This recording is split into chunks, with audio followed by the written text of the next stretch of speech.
Docteur Nidéo Lucien, oui. vous êtes le premier docteur du CERSA. Vous venez de soutenir la science aviaire. Quel est votre sentiment? Ce que nous ressentons pour le moment, c'est d'abord de l'extase.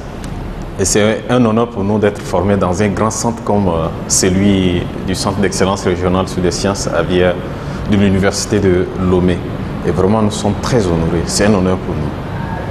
Merci. Et vous avez travaillé sur quoi? Nous avons travaillé sur l'impact de l'alimentation des poules reproductrices, sur leur performance, le développement embryonnaire et ensuite les performances zootechniques de leur progéniture. Voilà. C'est sur ce thème que nous avons travaillé. Nous avons eu dans un premier temps à voir les performances des poules reproductrices. Ensuite, nous avons incubé les œufs issus de ces poules. Et à l'éclosion, nous avons conduit, n'est-ce pas, les sujets, les produits de cette incubation pour voir leur performance. Merci. Et vous êtes parvenu à quelle conclusion? Bon, la conclusion est qu'il faut faire très attention parce que si nous n'alimentons pas bien les poules reproductrices, cela aura des répercussions sur leur progéniture. Pour la simple raison que chez la volaille, le développement embryonnaire se fait sans aucune influence directe maternelle. L'embryon donc puise tous ses nutriments stockés dans l'œuf et c'est grâce à sa maman. Et donc si la mère n'est pas bien alimentée, si elle ne reçoit pas une alimentation de qualité ou bien qui ne répond pas à ses besoins, cette dernière ne pourra pas déposer des nutriments qui seront vraiment utiles pour l'embryon, ce qui pourra affecter, n'est-ce pas, ses performances futures. Voilà. Okay. Donc après cette soutenance, quel est votre avenir? Comment vous le voyez et qu'est-ce que vous voulez faire à l'avenir? Nous disons que l'avenir est radieux parce que cette thèse nous ouvre la porte à la recherche.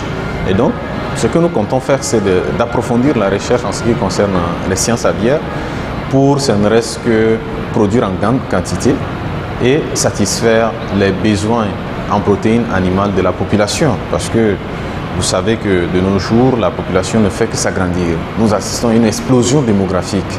Et donc, il va falloir nourrir toute cette population. En quoi faisant? Déjà, en augmentant la production en viande, et notamment en viande de poulet, puisque c'est une viande qui est très riche en protéines, et c'est une viande blanche qui est sans risque et sans interdit d'abord. Voilà. Et est-ce que vous avez un dernier mot? Si nous avons un dernier mot, c'est de remercier vraiment de tout cœur le Centre d'excellence régionale sur les sciences aviaires qui nous a donné cette opportunité de mener notre recherche. Et c'est ce centre même qui nous a formés. Et nous tenons aussi à remercier la Banque mondiale ainsi que tout le staff, tout son staff. Nous voudrions aussi remercier notre encadreur, le directeur du Centre d'excellence régionale sur les sciences aviaires, qui est en la personne du professeur Tona Kokou, qui nous a conduits, qui nous a encadrés. Et voilà, nous sommes arrivés à cette réussite. Et nous lui disons vraiment merci. Merci beaucoup. Je vous en prie.